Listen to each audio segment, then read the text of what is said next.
So consumer surplus is the difference between what a consumer is willing to pay for a good and what the consumer actually pays. So the extra benefit from paying less than the maximum price. So everyone has the maximum price they're willing to pay. So for me, like my maximum price that I'm willing to pay for, let's say Pepsi, is like $5, let's say, right? And let's say the actual price for Pepsi is $2. My consumer surplus is 5 minus 2, so it's $3. In this case, Bob's maximum price is willing to pay is $13, and the actual price is $8. So his consumer surplus $5. And then you have to just do maximum price willing to pay minus actual price to get the consumer surplus. So that's right here. That's this triangle is consumer surplus. And to get the area of this, you got to do base times height, over 2. Consumer surplus, triangle area. Triangle area. So that's how you do that. Then producer surplus is the difference between what the actual price producer receives and that minimum price it will accept, extra benefit from receiving a higher price.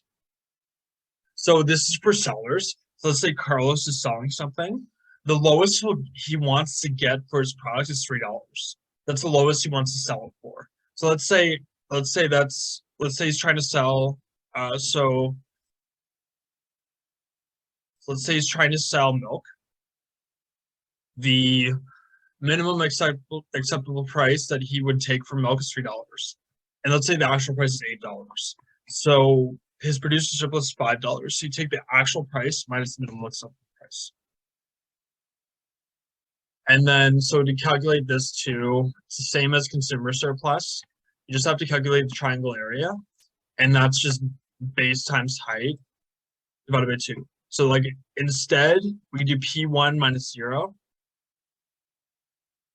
times Q1 minus 0 divided by 2. So yeah, so that's how you do it. So the price part times the Q1 part divided by 2. So consumer surplus, producer surplus. So then if they underproduce, if they produce less than equilibrium, it's called underproduction. So the efficiency loss is the triangle. So that's what they lose. And then overproduction is when they produce too much, more than equilibrium, and the efficiency loss is this triangle. So to calculate that triangle area, you got to do F minus G times Q3 minus Q1 divided by 2. So private goods are offered by companies, and they're rival and excludable. Public goods are provided by the government, and they're offered for free. They're non-rival, non-excludable, and they have the free rider problem. Since they're non-rival and non-excludable, even people who don't pay taxes have benefit from them. So, like, if you don't pay taxes, you still benefit from sidewalks, and that's financed by taxpayers. And then also, if you don't pay taxes, you still benefit from national defense. So all of that is paid for by taxpayers, and even if you don't pay taxes, you still benefit from it. So here, willingness to pay. Collective willingness to pay is when you add up all the individual willingness to pay.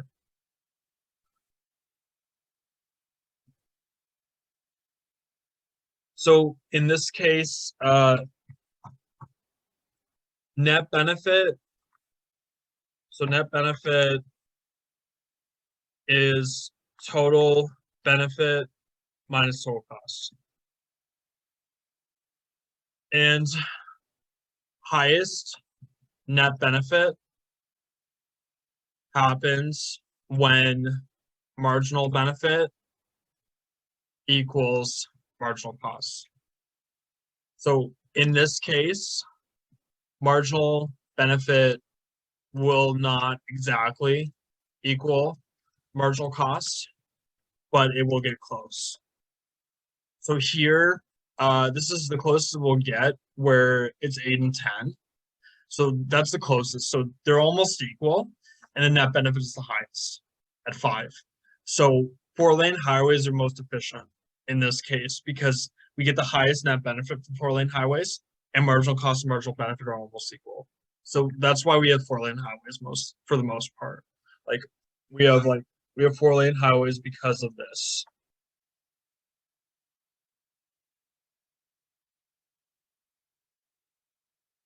Professor? Yeah. Excuse Yep. me, I just have a quick question. How the benefit is measured in those cases? I was wondering.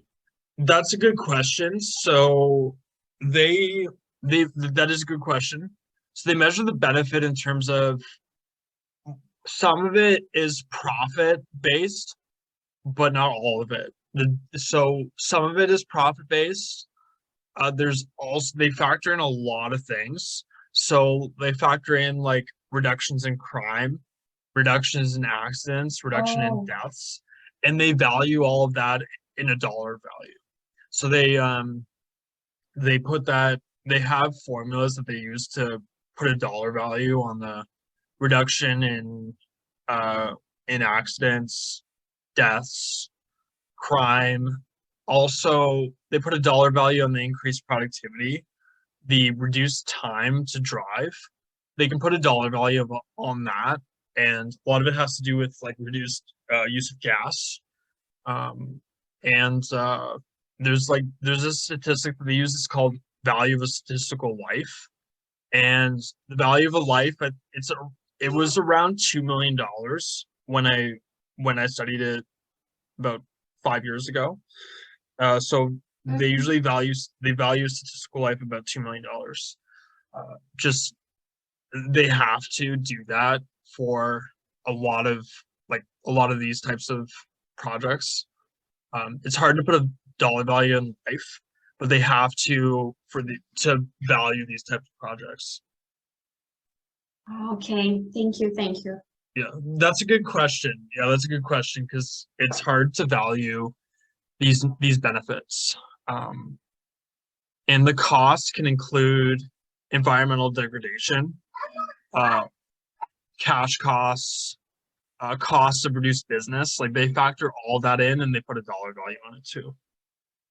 Okay, So I just what I was wondering exactly because of what you mentioned.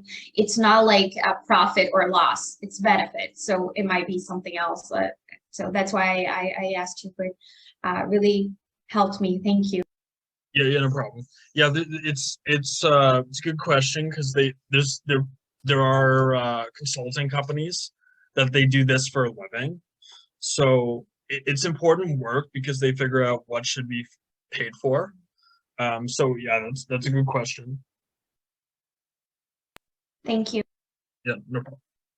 So the government, they tax us and businesses, and they take that money and pay for public goods.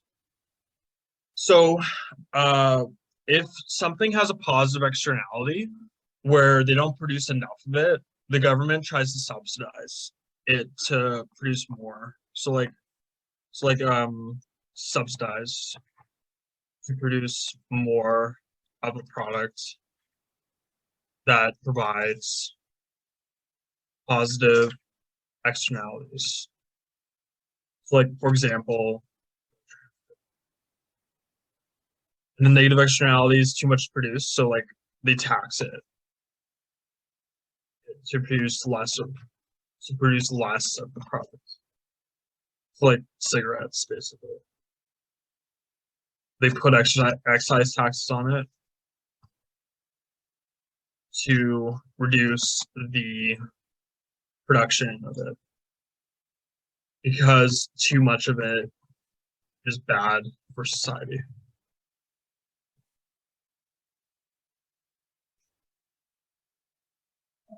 So yeah, correcting negative externalities. Oh, so correcting negative externalities, I do that through taxation. Positive externalities do that through subsidies. Negative externalities, overproduction of output and therefore over allocation of resources. So they can correct that through private bargaining, liability rules and lawsuits, taxing producers, direct controls, and market for externality risks. Positive externalities, they can produce